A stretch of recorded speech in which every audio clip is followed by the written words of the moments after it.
Hi everyone, Mita here. Every so often we have a guest who has a particular area of expertise or maybe something that they're known for that's a little bit novel or a little bit different, and we like to record some bonus content for you to enjoy. One of our guests in series one was William Micklem, who is really well known as a coach and has a fantastic philosophy of coaching and of training horses. And I think it's really well worth listening to that episode because there's amazing nuggets in there. William is also really well known for developing the Micklem bridle and the Micklem girth. And in this bonus content, we chat a little bit more to William about those specific pieces of tack and the benefits that they bring. We hope you enjoy.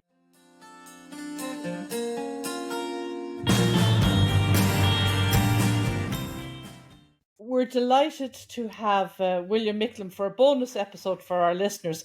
William, of course, is world renowned for his work on developing, I suppose, kinder bridles. The Micklem bridle, to have something named after you is quite something. And of course, the more recent work in girth development. So we're delighted to have this opportunity to have some bonus content for our listeners. Over to you, Karen. This is very much your area rather than mine. Well, thanks, Mita, and thanks so much, William, for agreeing to talk to us for this bonus episode. One of the things which I'm sure you're well aware of and probably launched your desire to develop the Micklem bridle is the issue with nosebands and things in horse sports, and perhaps the use of over-tightened nosebands and whether or not that's comfortable for the horse. Clearly, you could see some deficits in the traditional bridle.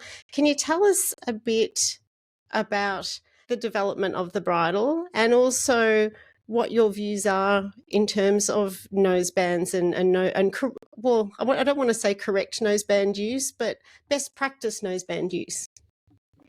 I like your use of best practice. I think it's better than correct.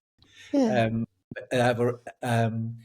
My start in this happened when I was 10, because it was when I was at a pony club lecture and I heard my father talking about the fact that the upper jaw was wider than the lower jaw.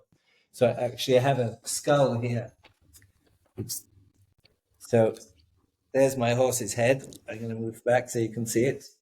And obviously if we separate that two and put one side against the other there, if anybody looking at this, you can see that the upper jaw is so much wider than the lower jaw.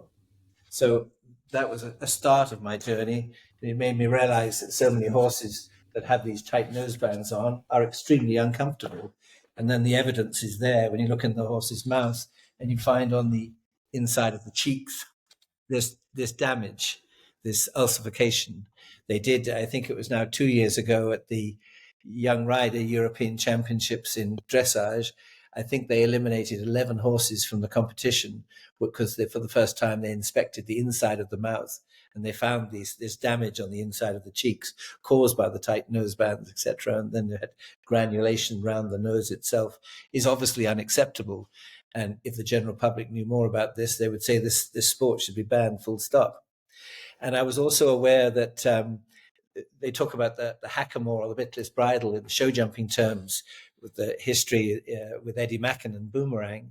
That actually is in tack terms is not a genuine hackamore. A hackamore is something which was invented by the Mexicans and the American Indians, and it's a rope gadget which puts pressure on the trigeminal nerve on top of the head. You actually have to tie it forwards, bring it almost between the ears, and then no horse will pull back against that. It's a mechanism they also use to teach a horse to ground tie.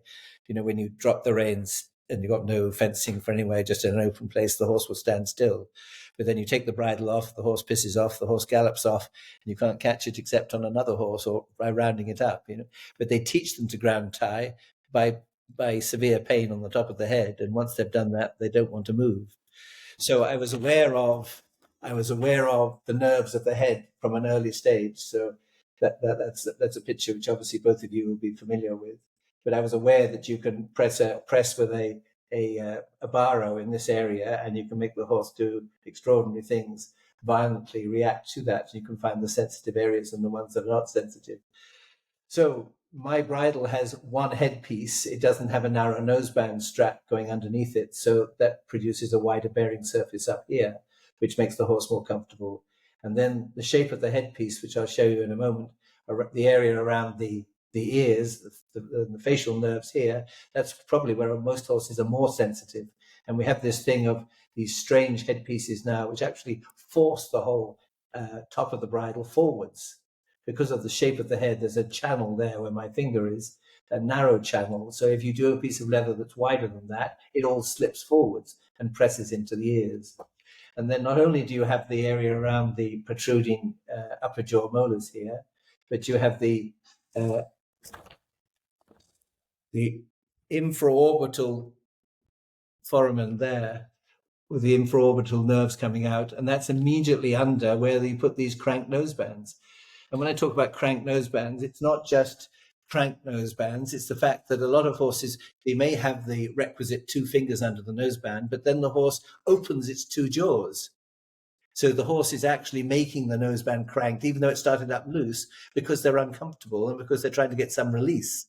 And obviously continual pressing on those nerves will mean that you're actually numbing the area, the motor and sensory nerves around here. We have the bit, you're actually numbing that area because of the pressure on the nerves. And I've done an experiment with a horse that sort of fights against the noseband. You start off and you put a little pin in the horse's nose here and it reacts, oh, that's a sharp.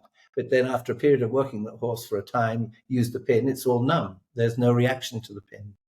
So there's the top of the head, there's the protruding upper jaw molar teeth, there's the infraorbital nerves. And then if you have low drop nosebands, you'll be aware of the 2 fragile bones there. When I first started this project with Professor Maureen Prendergast from the Veterinary College, she took me into the Veterinary College in Dublin and showed me the skulls that they had there. And 3 of the skulls had fractures in these bones. So I would ban low drop nosebands. And a lot of research has been done about where you should put the noseband with ISIS, led by an Englishman in Australia who you probably know his name, and the name has gone from me at the moment. Paul McGreevy? Correct. And another one. Low drop nosebands, terrible. Cavesson nosebands at that height, terrible. In the middle is the best place for them to be. And then finally, I wanted to do something to cope with the fact that the poor horse's tongue gets so uncomfortable and damaged. And a lot of horses look in their mouths, they have a sort of shelf in their tongue because they've been pushing against the bit to take the bit up if they possibly can. And so with my bridle, it's possible to have a direct connection from the bit to the nose to take pressure off the tongue. And many people look inside the mouth now, but very few look underneath the tongue. And so it's underneath the tongue with the pressure of the bit, the tongue pressing against the bars of the mouth. It's underneath the tongue that it gets damaged. And then, of course, they may even get the tongue over the bit, and you actually damage the bars of the mouth themselves, which is a serious, serious problem. I see it in racing all the time, although in racing it's come much less. Now, one way to release the pressure on the tongue is to have an upward action of the bit. So that is why in racing, most people have always used a racing snaffle, a loose string snaffle, because as soon as you get a loose string snaffle, then the bit goes upwards. But now with the Arabs started using Egbert snaffles are good in the sense of being stiller in the mouth, and good because they don't split the corners of the mouth. So many racehorse establishments with young horses have splits on the corners of the mouth because of the loose string snaffles. That's why they use Egbert snaffles. But the most popular bit in the world is the 3-ring snaffle, and that has an upward motion, so it takes pressure off the tongue, where it puts extra pressure on the corners of the mouth. So I wanted to avoid all these things. So there we have the skull again. My bridle fits over the skull there. And when you come to the front, you can put one finger there and one finger the other side, and you can move your fingers out, and there's absolutely no inward pressure at all. So there's no problem with pressure with the protruding upper jaw molars, and no problem with the infraorbital nerves. And you can see where the front nose piece is. It's high enough up so it's in the most comfortable position. Now, it does work like a drop noseband, but I don't mind that. And I have a curved bottom strap. So it curves round, folds round the bottom of the horse's bit. And what it means is that a little bit, when the horse opens his mouth, the bit goes upwards rather than backwards against the tongue. So it's extremely lightweight. This is what I was saying about if you go in the front of the horse here and put one finger either side of there and go out, it'll just go out. Whereas with all other nosebands, it's squashed in very tight. So it's taken some time for people to get used to the shape, but I suppose the biggest compliment I have is that everybody wants to copy it. They're all trying to copy and do similar things. But very few of the copies are genuine Micklem bridles, because what they do is to do a strap that goes 360 degrees around the whole horse's lower face, still to shut the two jaws up. They make it look like a Micklem bridle, but in effect, it's not a Micklem bridle because it has a strap that goes 360 degrees around the horse's nose and shuts them up. So that's an introduction to the Micklem bridle. It is genuinely designed from the inside out, and the results speak for themselves. So with standard bridles and the use of over tightened nosebands, you've touched on what the problems are. Why are people so determined to have them so tight, do you think?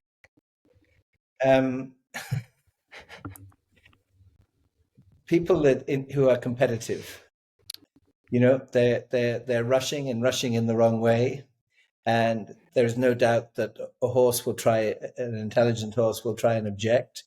Horses get uncomfortable, they'll object even more. And yet the competitor, who may be being paid money to produce this horse and they're keen to get to a higher level as quickly as possible, it's just become standard practice. But enough is being said about it that I think it will change. But I would ban the low drop nosebands, and I would open the rules to allow people to go bridleless if they want. Bitless with a kind bitless bridle in a dressage test, as far as I'm concerned, is fine. If you want to do your dressage test without any bridle, that's fine. So I think we have to open the door to other options as well as part of this. And as part of this, we need to allow them to ride in a snaffle in Grand Prix dressage, not just a double bridle. I don't think you should make a double bridle mandatory. There's such a small space in the mouth, as you're aware of, to put the bit. And most bits sit, you look at the bit in the horse's mouth and you think it's sitting comfortably in the mouth and comfortably on the tongue. But most bits sit sideways on the horse's tongue. The edge of the bit is on the tongue. So you have this, all the pressure goes in a very small area, so therefore the horse is more uncomfortable. But as I said, I would ban low drop nosebands, and I would just have a zero tolerance about tight nosebands. But it's not just as simple as that, because, as I said, you can loosen the noseband and the horse holds the jaw out against the noseband, and you've got all of this pressure here. Yeah, and earlier in the podcast, William, you mentioned about, and I wanted to ask the question at the time, but I sort of forgot. You mentioned about racehorses running in running reins and bungees. Could you explain? I don't know what a bungee is. I know what running reins are, but just for anyone who doesn't know what those pieces of equipment are, could you explain them for us, please? So, you have a pair of reins in your hands, and you'll run them down to the bit, and then back from the bit to between the front legs, or slightly higher to the girth either side of you. So you've got a first order pulley going on.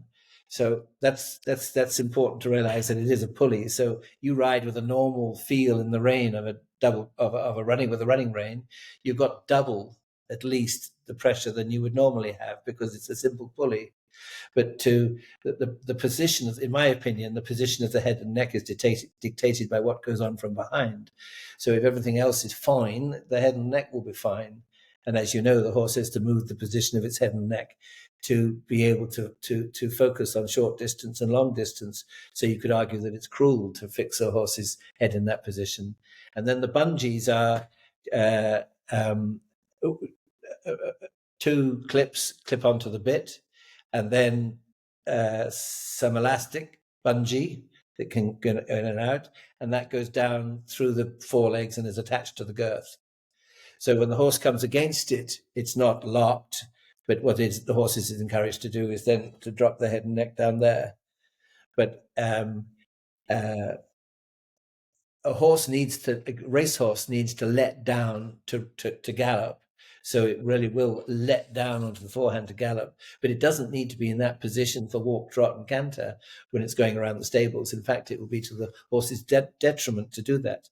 Yeah, and I But think all those sort of gadgets that focus on the front end allow you to forget about the careful, progressive training that is necessary to develop the horse as an athlete. So it encourages you to so-called cut corners, but in many cases, it means that instead of making more progress, you make less progress. I think it's fair to say they're not used in racing, Karen. They're used at No, not in exercise. race itself, in training. Thank you. I was sitting here thinking, can a horse gallop in running around with their head jammed? But No. the ridiculous thing is that, for example, you put a horse on a horse walker.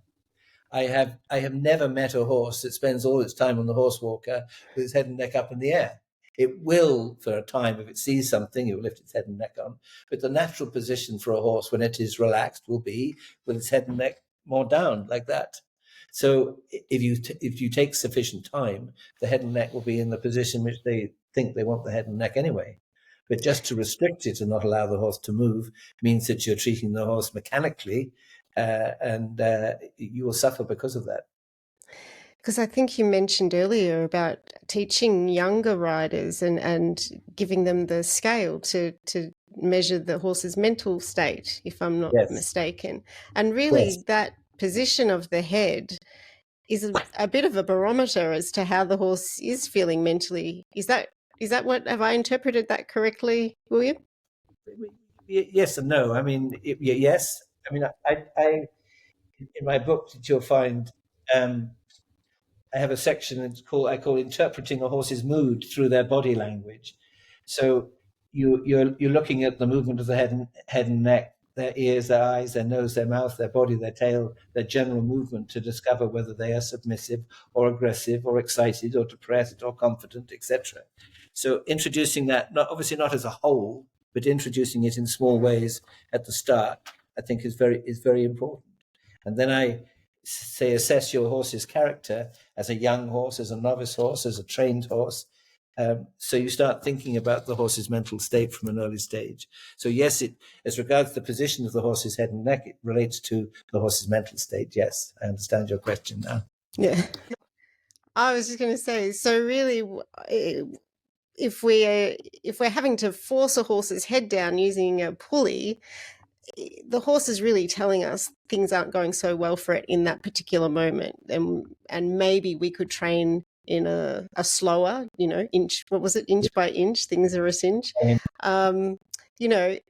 we're a little bit slower and give that horse a little bit more time, the head and neck position will come down once the horse is feeling better. Yeah. Most horse people would hate to be told that they're bullies. But most people are making their horses submissive as opposed to accepting. And there's a world of difference between those two. A horse should always feel that he has the option to do something different in certain circumstances. But a horse that's just submissive has no option. And I'm sure you've all met the type of horses that just switch off. They become dead. They just, okay. And that's a terrible thing. You're treating the horse as a machine. And the joy, the value of working with horses is when people realize that they're not machines, that they're a living animal that they can relate to, and that horse will relate to them, and that becomes the most rewarding thing. I think that benefit that you mentioned as being so important that the horse gives to people comes from those moments when the horse isn't necessarily submissive, but they are accepting. Yeah. Yes. That's my personal experience anyway, is what I get the benefit. Yeah. Sorry, Mita. Yeah, no, I'm just thinking, and I've seen the horses in running reins, and particularly in bungees on the Curragh, out at exercise. And when I've asked a question, it tends to be related to rider skills, the lack of, the experienced horse people, And I think fundamentally also, like you say, time and pressure. And if I step back and take the time to develop that horse appropriately in his own time, I'm losing time, and my competitors are going to be out galloping up the Curragh at the next meeting, and I'm still, a month or 6 weeks behind. And I'm, for my business, that's not a good business model. That's just an impression I get. I think it's true. It's difficult to get trained staff, difficult to get the young jockeys trained sufficiently, but it doesn't mean to say that we shouldn't. And if it comes down to safety, which you didn't mention, if it comes down to a person's safety in the short term, I would do anything that would protect a child or protect a more novice rider. I think that's totally acceptable. But all the time we must be thinking, well, what's the next stage? And how can I eventually get rid of these things as opposed to put them on every single horse? I think it's a lot of people don't like Pelhams, but I think a Pelham for a child on a pony can often be the reason why that child is safe on the pony. So if that's required to make your child safe, then that's perfectly fine. But they must be taught in a way that over a period of time, they'll be coming back to a snaffle. But the racing world is about getting a winning edge. So I think if somebody finds a winning edge, that they will follow that route. So if you can show them over a period of time that the horses are better off only spending, if you like, the shortest period of time in these gadgets, then that's a good direction.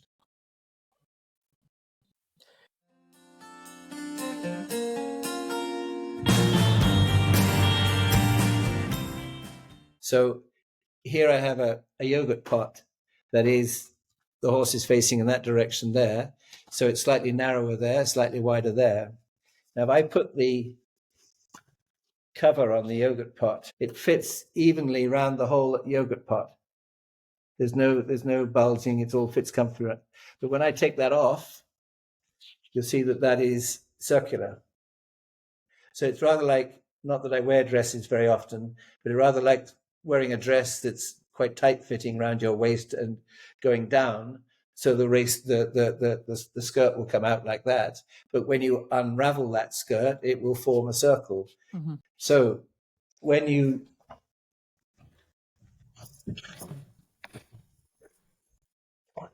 hang up my girth, I don't know whether you can find it forms a bit of a circle. Mm-hmm. And I also have a place at the bottom here to put the martingale strap. I mean, I like using martingales in terms of rider safety and the reins not going over the head, but that allows it to stay there. The vast majority of saddles, and I mean the vast majority of saddles, when you look at their girth straps, they start off as new saddles. The holes are level either side, girth straps one side, girth straps the other side. But then you work them a little bit and they become odd. So the front strap is at a different height, the hole from the back strap. And the reason for that is when you put on a girth normally, you do up the girth, you put on the girth, and you find that the front of the girth is looser than the back of the girth because there's less distance there. So you do up the front of the girth an extra hole, which then actually makes that slightly tighter than the back. And so you get different pressures. It works in different ways, but you get different pressures on different holes, and the holes become uneven. But the girth never sits comfortably with the horse until it's really stretched and changed shape to match the shape of the horse's rib cage. So mine would do that from the start. And the main reason for saddles and girths slipping forwards is because of the shape of the rib cage. So the girth moves in the line of least resistance because it's narrower going further forward. It's wider going further back. So it doesn't slip backwards. It slips forwards and goes into the horse's elbows, which are not good. Mm-hmm. Neither of you are probably old enough to have used cruppers, but cruppers used to be part of the traditional tack of a horse. So the piece of leather from the back of the saddle round to the tail to stop stop the saddle slipping forwards. Mm-hmm. Well, people don't use cruppers anymore, and saddles do slip forwards and into the horse's elbow. So the girth stops that. What prompted you to start thinking about redesigning girths? Well, because of that reason. I was aware of... was there an incident or a series of incidents or just frustration? No, I was just aware of the holes in the girth straps. Okay. And So that was a key thing. But if you're talking about incidents, the thing was, when I first went to America, I was amazed how many horses reared up in the cross ties. I'd never worked in an American barn before, but they used cross ties in the middle of the barn. And I was also aware that through my childhood with the young horses, that we always made, simple things like tying a horse up to a piece of string, so that if it pulled back, that the string would break, not the head collar, and the horse wouldn't hurt himself. Mm-hmm. But it was obvious that a lot of horses did hurt themselves. So my head collar has an elastic insert around the top of the head, and elastic down here, so that when the horse pulls back, he doesn't get an immediate fixed point there. And as you know, it might only be a short period of time, but they can exert tremendous force. And then at worst, they can rear up and fall over backwards and damage themselves and damage the people around them. So if you're looking for why did I do something, seeing a horse pull back and seeing a horse damage themselves, that's very important. I hate the unbreakable head collars, the nylon head collars that are used, and people turn horses out in nylon head collars, and they get caught, they get pulled back, and we don't see it immediately, but they've done damage to themselves because of the mighty forces that can be created in a short period of time. They're often quite thin too, so you get a big force on a very small area. And people say, well, we've got to put a head collar on a young horse from the very start. And they put this nylon head collar on, and then they can't get to the young horse. They can't catch it. So it becomes too small for the head. And so you get damage to the bone, the growth of the bone on the head. And it's just awful, just terrible. So I actually don't turn my young horses out in any sort of head collar, but they are trained to put head collars on and not be worried about that. But that in itself has to be well done. The fashion is for head collars is to open it up with a side clip and take the top over the ears that way. I don't do that because you get this continual, where the horse is very sensitive, continual pushing on the horse's ears. And it only takes one bad experience for them to be worried thereafter. So I always open up the head collar and put it over the head with the young horses. But these are all small things, but the small things all add up. Mm-hmm. Yeah. See, they're all small things that we do to horses. None of this would happen to the horse if he wasn't in our care. So I think we have to think about every one of those small things and make sure that we're thinking about the horse. So what do they think about what we're doing to them? Yeah. And with young horses, if you have a little group of young horses, then they learn a pecking order, and they learn that they can't have total freedom, if you like. They have some socialization. So you might only have one youngster that you're bred, only one foal, but find somebody else who's got another youngster, ideally 2 or 3, and put them together. Mm-hmm. And then a lot of your work is done. Mm-hmm. But youngsters that have never had any contact with another horse, they're definitely, you have to be more careful when you start working with them. Mm-hmm. And they will object more early on. So they get a bit of education in the schoolyard and does some of our work for us. Absolutely. Absolutely.